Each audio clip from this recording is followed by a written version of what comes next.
Tell me when. Hi and welcome. Thank you for coming. It's wonderful to see such a large crowd here. This is Zeljko Blace, who is part of our Flow series. And the Flow series is when we capture people passing through.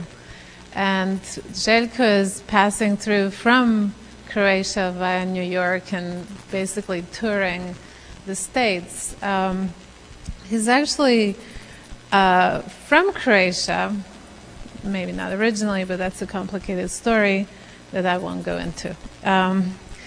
Since 1999, the last century, he's worked as an organizer, media researcher, and curator within the Multimedia Institute and Net Culture Club MAMA, which is his t-shirt.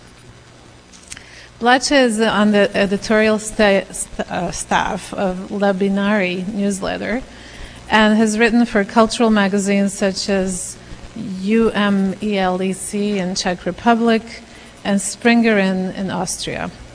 In 2002, he initiated and co-managed a network, a regional platform for media culture. I don't know how many of you are aware, but in Eastern Europe in particular, net art and culture really went wild in the late 90s and is still going quite strong. So he will talk about this, and we'll be interested to hear what's going on there now. He's not only worked in net art, but worked as a VJ and is a regular speaker and presenter at arts events and conferences. Currently, he's researching hybridization of net and broadcast media, as well as participatory media art practices. Please give a warm welcome to Zeljko Blace.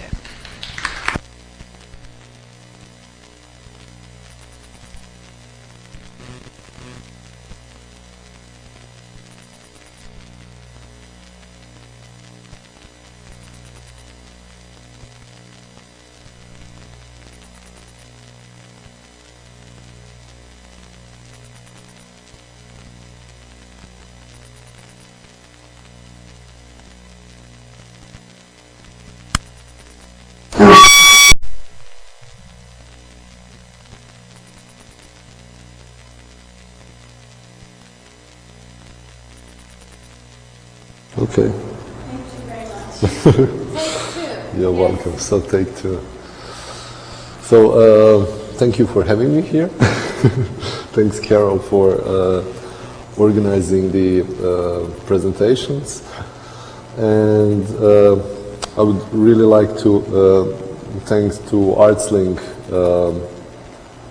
for supporting my travel to US and giving me an opportunity to meet the people from West Coast, which I barely ever get to meet in Eastern Europe. I was going to present a project called Silent Observers, but I think it makes sense first to give you a little bit of introduction to the context in which I work.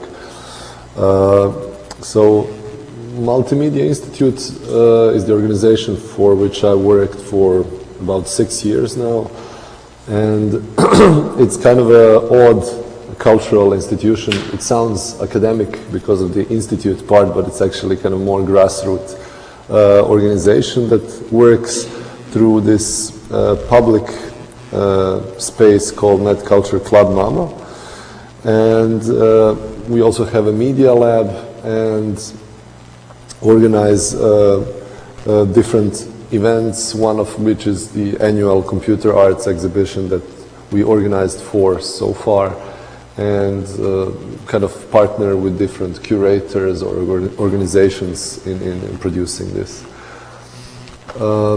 We started in '99 as a spin-off of the Soros Internet program, which basically was dealing with kind of education about internet technologies for the media, art practitioners, for the activists, kind of alternative crowd. And after opening this space, we introduced kind of new forms of art practices in Croatia after almost 20 years since the video art initially kind of was in the focus of cultural public. So there was a big gap which we tried to fill. There was a big institutional gap which we tried to fill, and this is why the organization has done so many projects and at such different scales that it's very hard to describe to the outsiders. The club basically has a weekly program with guests coming from all over the world, some just passing by, some curated in specific programs that deal with either net culture or politics, access to information, or tactical media, or critical theory, feminist issues, queer culture. Just about every topic that was previously uncovered by the kind of mainstream cultural organizations. We also work in this kind of crossroad or cross-section of the media technologies, kind of social engagement and arts. So we support projects who are coming from different fields, from kind of performance field up to the kind of journalistic or media-oriented practices. I was basically curating and organizing programs, curating exhibitions, and was kind of responsible for the art part of the organization.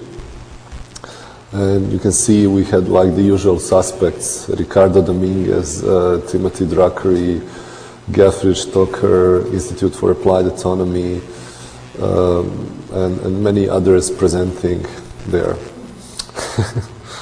These are actually the people who are kind of the wider circle of maybe 20, 30 people who are responsible for all the programs in MAMA. In 2003, we formed a regional network of media, art, and culture centers for countries of ex-Yugoslavia. So after Yugoslavia fell apart in early 90s, there was a big issue of cultural exchange in between countries that was kind of non-official and was kind of restricted to specific forms and formats.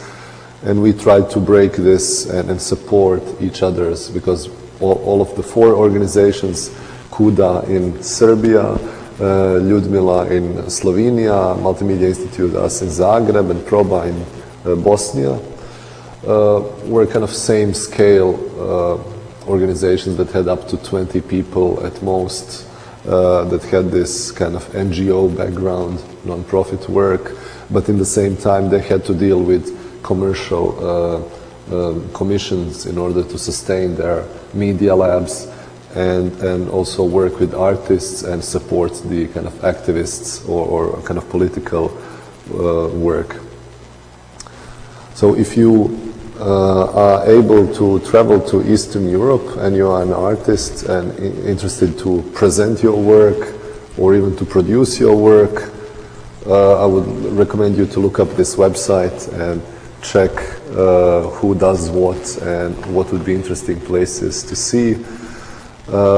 We basically have some kind of joint funding principles where we try to support people who are going through the region and kind of share the expenses and coordinate, so it's a bit easier to see Eastern Europe than one could imagine.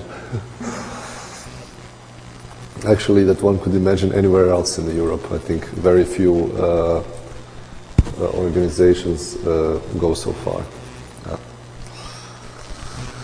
So the Silent Observers exhibition, I think I'll just change the resolution second. It's a bit too low.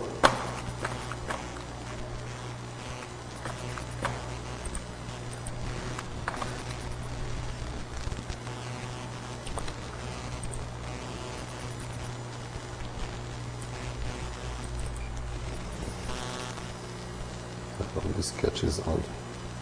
Okay, it does. So one of the exhibitions we did in this series of annual computer art exhibitions was kind of the most ambitious so far. For the first exhibition we were dealing with net art, and we invited curators from outside and works that were already produced. Then we did an exhibition about refactoring and kind of recycling of digital content, then one about generative art.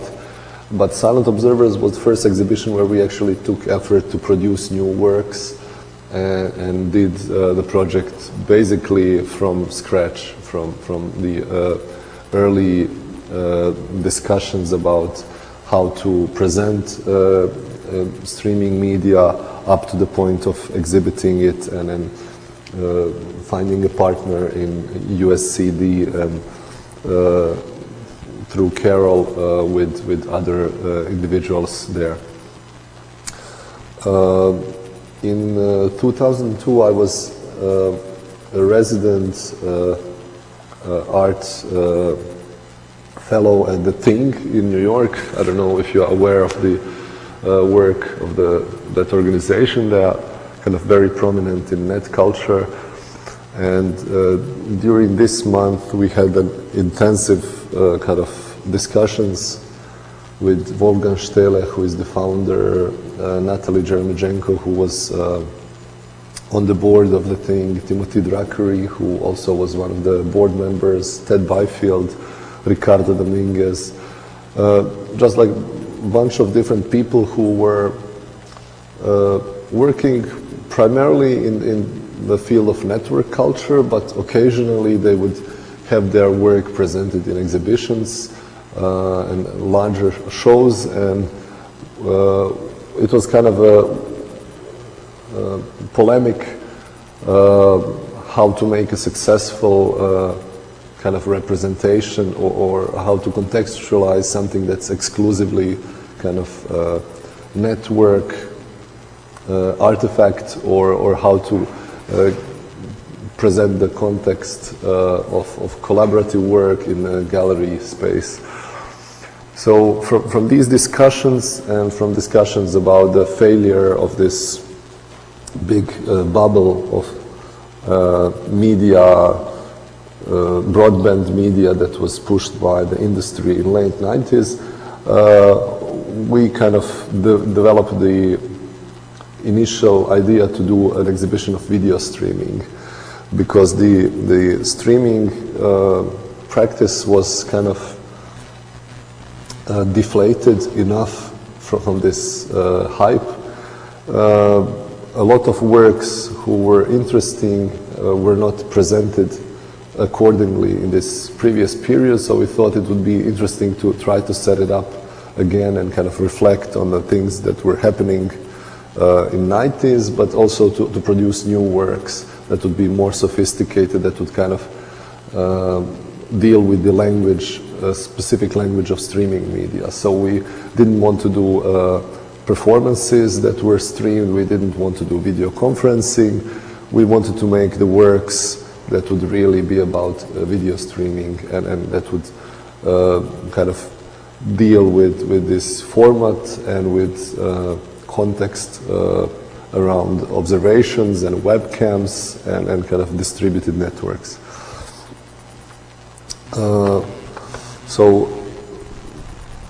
we managed to get, I could show you exhibition photos. So we managed to get support from Museum of Modern and Contemporary Art in Rijeka, which is a fairly new,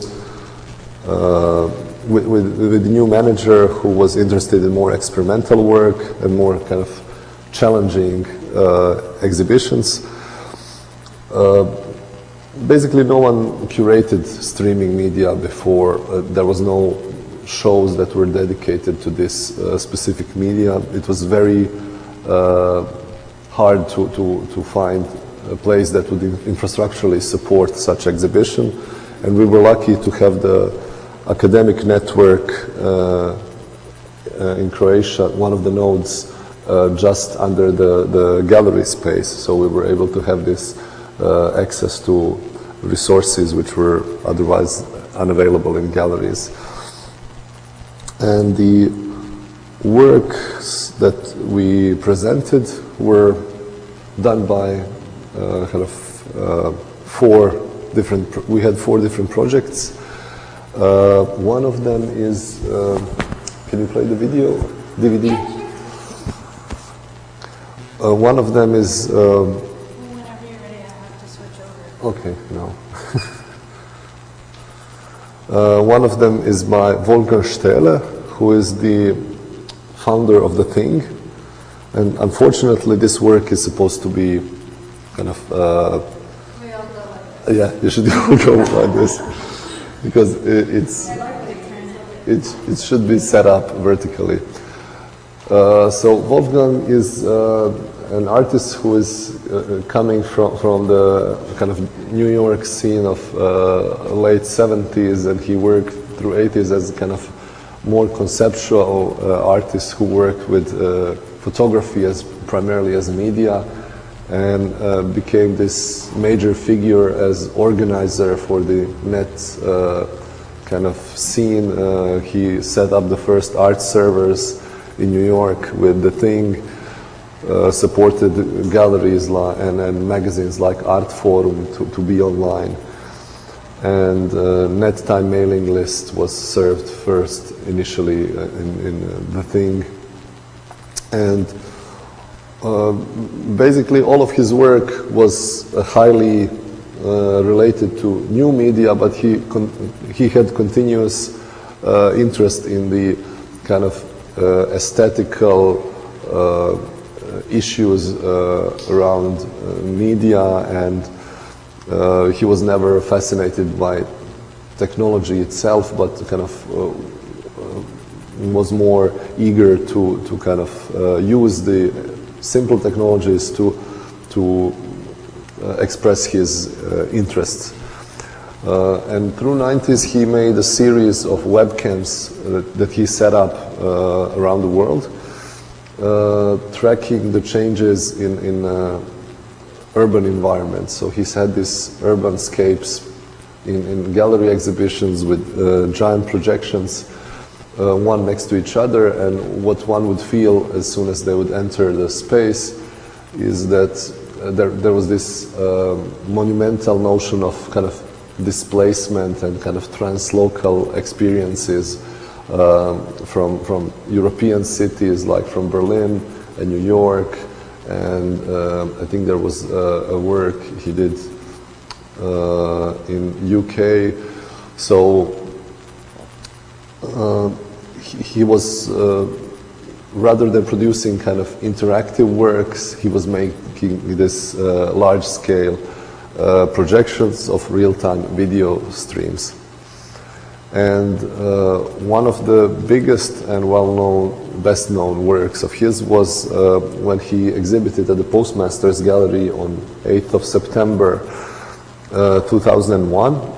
He had two cameras set up to kind of track the changes in urban landscape of Lower Manhattan. And of course, 3 days later, on September 11th, his work kind of drastically changed. Instead of having these two webcams streaming this large-scale panorama-like image to a gallery, his work became extremely well-known because of the attacks at the Twin Towers just occurred, and people realized that this was the way to track the changes in real time, away from kind of mainstream media, just through their web browsers. And the server, who was basically handling 10 or 20 users at the same time, what is usual kind of for the gallery shows, became so overwhelmed by so many requests of people wanting to see what's happening there that the work drastically changed. So instead of having this high frame rate of images in real time, he had very low frame rate. He had like 2 or 3 images per second instead of 12. So the previously kind of very smooth motion of birds or cars or clouds in this big projection became kind of jerky, kind of very disjointed, kind of this disturbing image of static changes. And of course, because these 2 cameras previously had almost like a video effect, now they had these individual photos. It became like a slideshow in between 2 different cams. And for me, this was really inspirational moment for the setup of the exhibition, because it showed the streaming media in some new way, and the work was influenced by the people who were seeing it in real time. It became kind of interactive, which is something that was not previously discussed or kind of previously reflected on in this context. So after this, he continued working more on the landscape-based work. So this was Niagara Falls that was done 2 years later, and in Croatia he produced a work with Lokrum Island, and he had a day in Amazonian forest in Brazil, and the 4th work that he produced a year ago is a view at Hudson River. So this is kind of the new series he's developing with different webcams set up to kind of view more kind of content that's close to the classical kind of large canvas kind of history of American painting, especially the Hudson school of painters. So this is something that is still developing as a kind of work. So can we switch back? We just play a little bit sound so they. Oh, sound good? Yeah.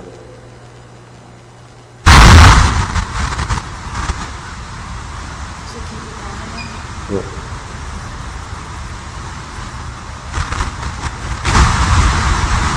Actually, you can mute it. Yeah.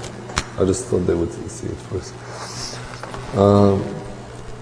So I can show you a snippet of video where actually his work was.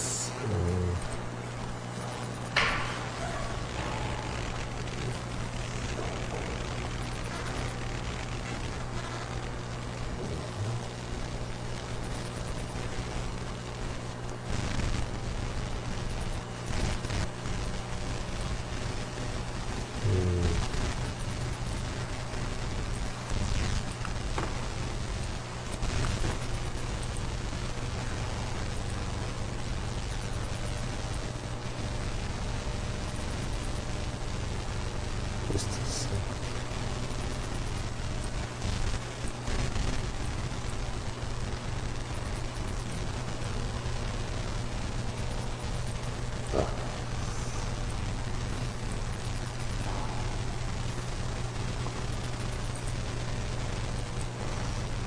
Oops. I have the video.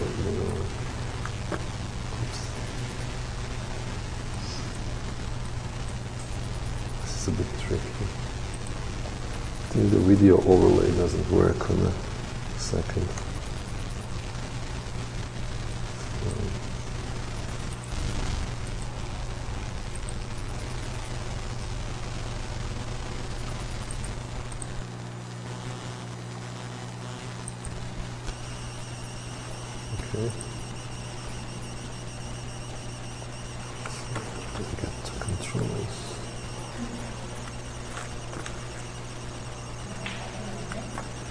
Yeah, it's not so important.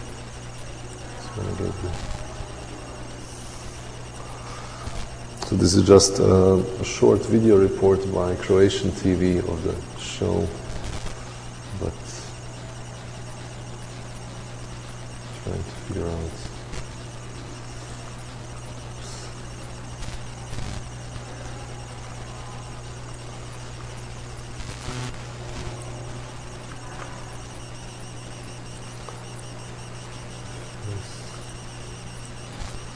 Here's his work.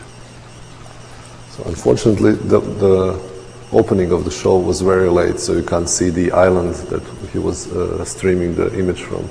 But there was, for a moment.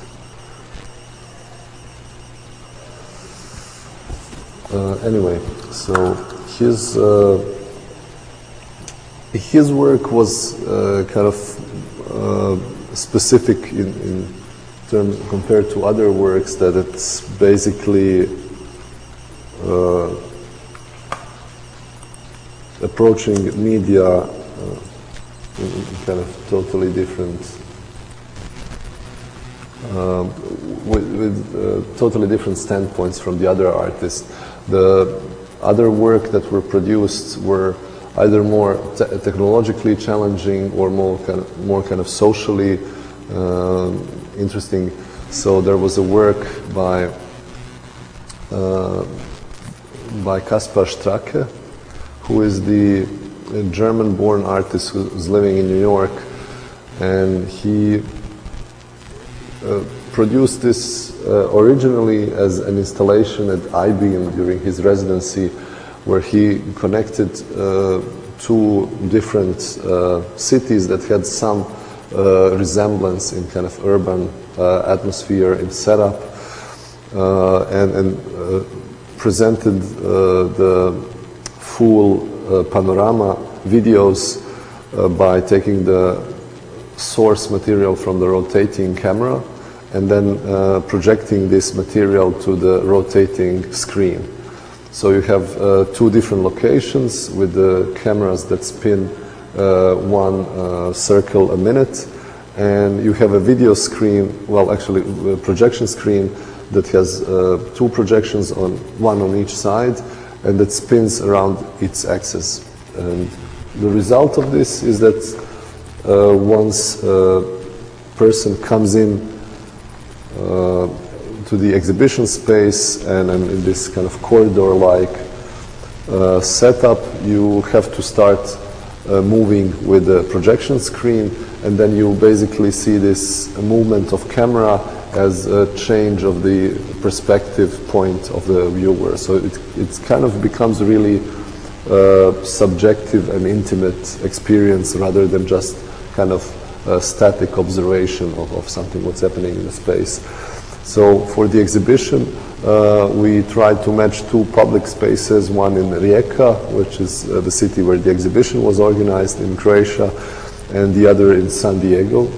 And it was interesting because there was a big time gap of the time zones, but both of the cities have kind of similar coastal kind of background of being big harbors, and kind of similarly, they have some similarity of kind of size and kind of importance within its region.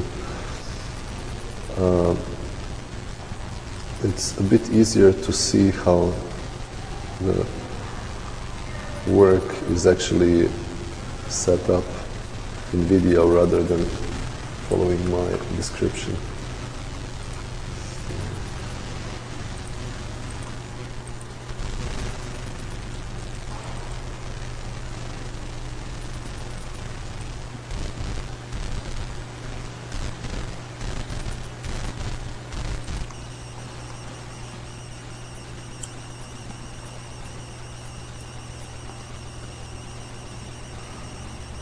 And it's a fairly large display, the screening, the projection screen, so it kind of takes over the space. And it's interesting because streaming media is not something that's usually presented in installation format. It's usually either desktop video or just plain installation. So this was the only piece that was actually moving in the space and kind of gave a lot of dynamics to the exhibition altogether.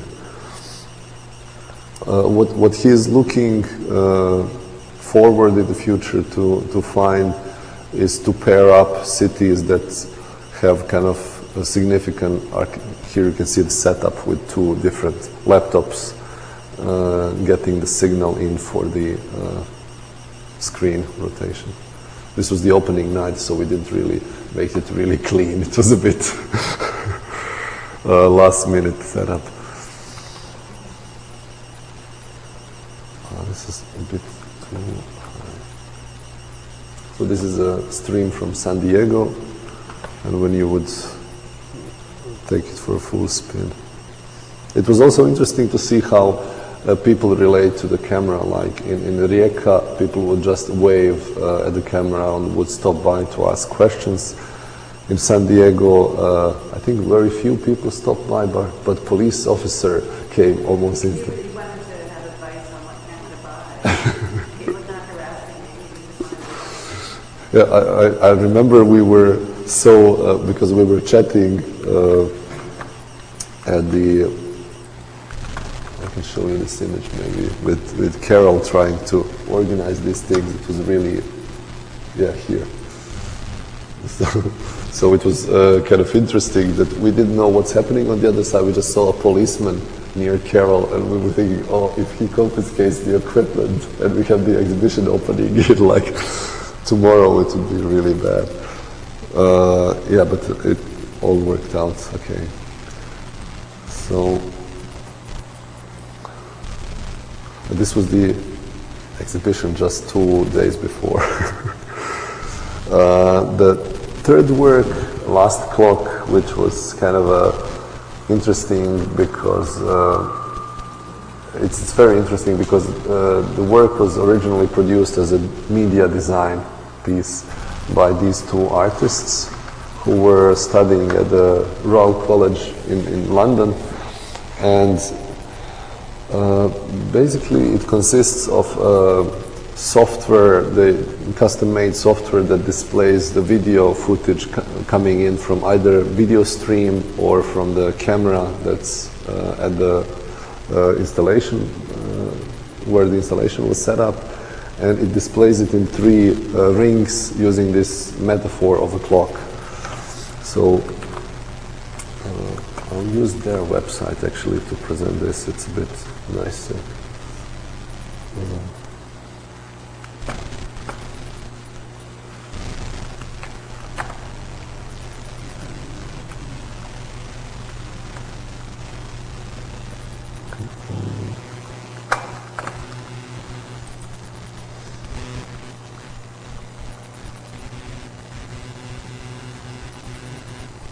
So Last Clock was done in 2001 as kind of a standalone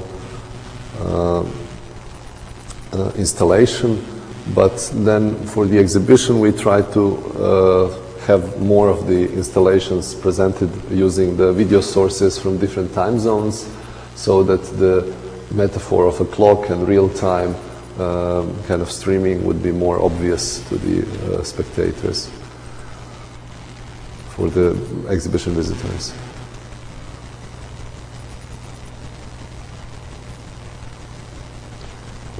I'll need sound now from the PC. It's turned up. Okay.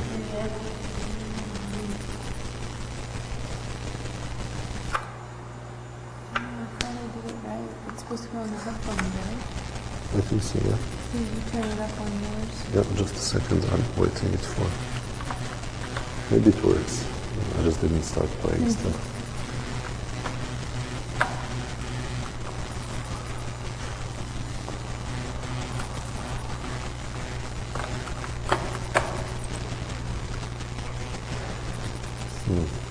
So the connection is a bit slower.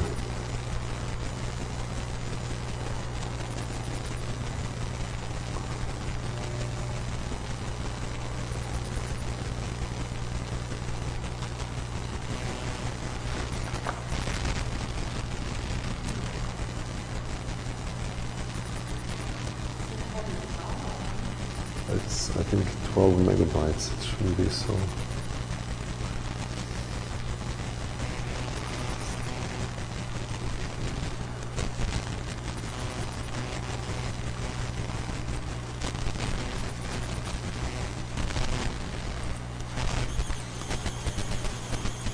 Okay.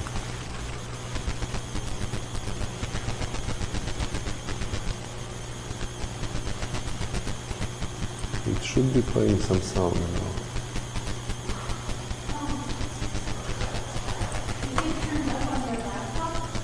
Yeah. Because it could just be plugged in right now. So I can play it.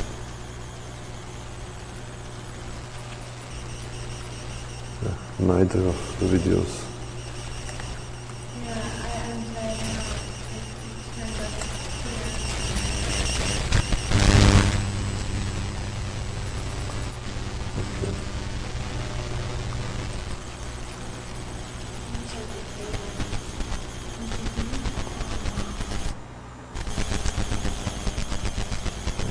Both. Let me try without cable, just straight from laptop.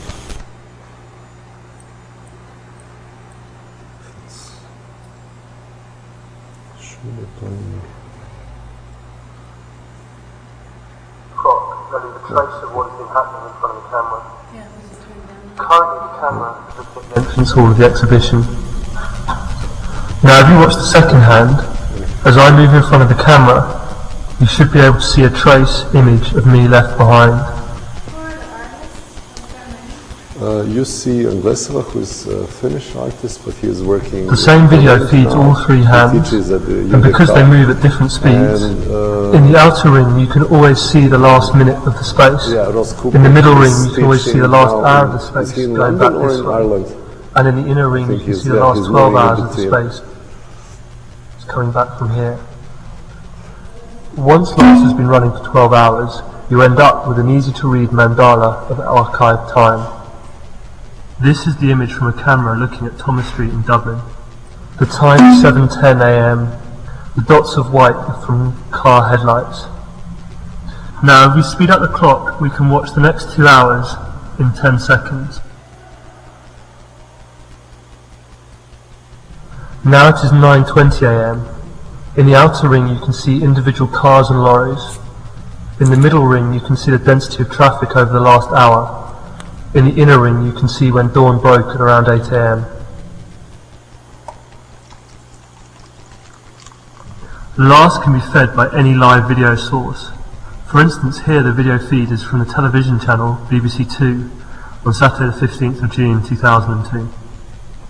It is 2:16 PM and 45 seconds. England are beating Denmark 3-0 in the World Cup. In the inner ring you'll be able to see the two football matches that have been shown on that day. One finishing after 9 AM and the other starting just after 12.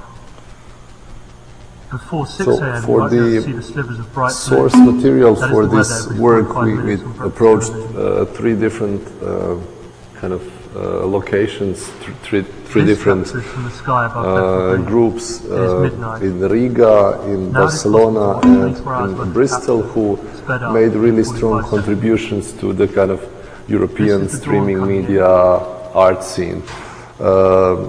Riga and this Rixi space, they were one of the kind of founders of Net Radio Exchange Network, and they are really strong promoters of the kind of the early experiments in net radio. And Rijeka is kind of grassroots, more kind of politically oriented Spanish group, very informal, but very interesting. They do a lot of activistic work. They get together like the artists, hackers and VJs, and they do kind of actions. They also developed a software for kind of visual programming of streams, so it's really interesting how they try to bring this relatively bleeding edge kind of net technology to the kind of popular social movements, political movements. And the third place was Bristol's Cube, which is kind of also interesting as a kind of community-based, kind of also grassroots media initiative. So we use this interface of last clock to kind of connect to these different practices. There was also one work produced by Nathalie Janko and Kate Rich, actually two works, but unfortunately unfinished. The one was a video setup in the shipyard of Pula, which is for which we failed to get a permanent kind of agreement with shipyard to be able to record all the kind of real-time ship launches, because it's kind of considered still industrial kind of work of the limit of the kind of public view. So it's something we are still trying to negotiate. And the second work is just a webcam in the glass factory in Pula, which is unique for being the place where is probably the biggest man-blown glass pieces are made. And they have a history of 100 years of kind of manufacturing these big glass pieces, and through kind of really interesting political changes, they survived through 5 different states and regimes, and they still operate. And Nathalie wanted to include their kind of work and access to their facilities in this new kind of directory, which is called howstuffismade.org. You can check it out. And it basically gives insights into how products are produced in terms of kind of social context, economical rights of the workers, working conditions, just the information you wouldn't otherwise see on the labels or packaging of the products. And here it was really interesting for her to see that one Eastern European country who is kind of considered underdeveloped has better working conditions than most of the factories she worked with before. And there is a big network she's trying to develop now with a factory in Tijuana and in India, and I think one is in Detroit, where she wants to bring this kind of manual labor in this manufacturing process closer to the kind of internet public, and kind of reintroduce this kind of tactile experiences. So one work we didn't show and initially wanted to show within exhibition, and unfortunately now it seems to be off their website. I'll try to reach it again. No, it's off. It is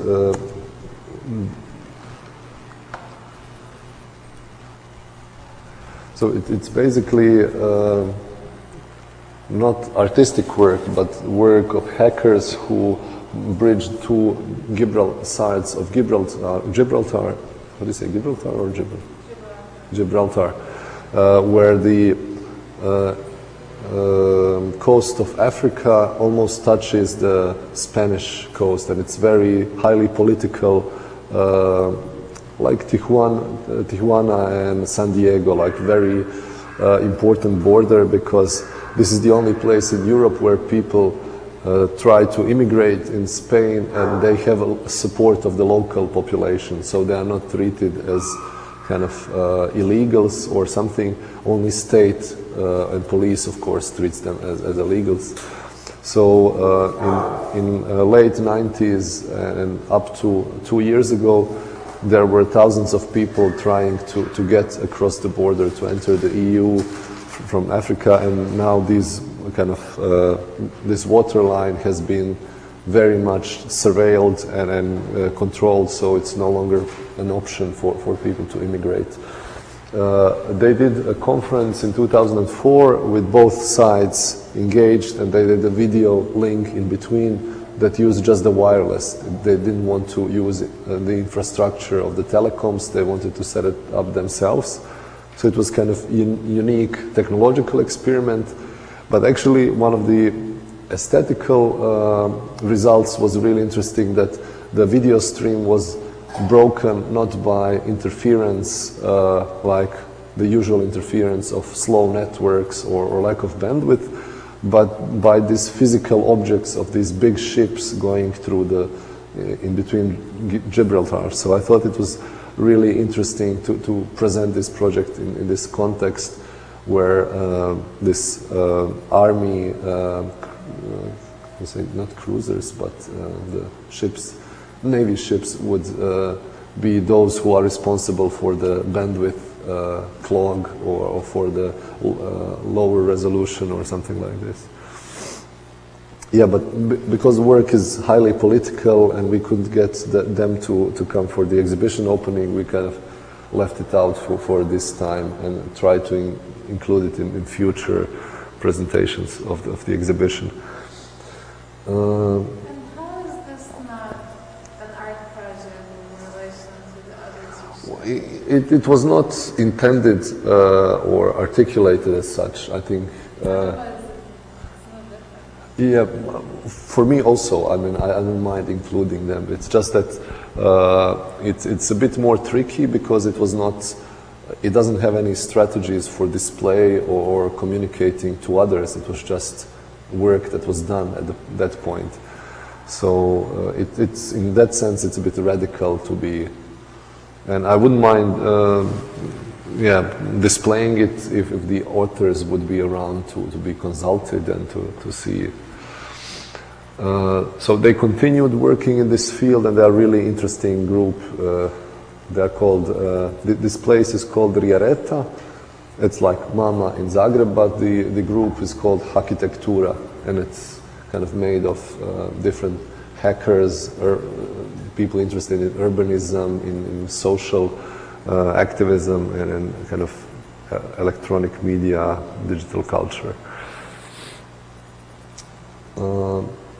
Yeah, and that's basically it. The exhibition we did in Croatia included also a program with artist presentations and 2 lectures about Italian telestreet and streaming media relations, about the history of kind of networked video works by Inkeans, and we hope to bring the exhibition to South California sometimes in early autumn this year, most likely at USCD, but maybe somewhere else also, and maybe build up a conference or something that would kind of also give a chance for these articulate kind of explorations or research done in this field to come to the public, to reach the public, and be published in some coherent form, because it hasn't been done so far. So if you have any questions. Thank you.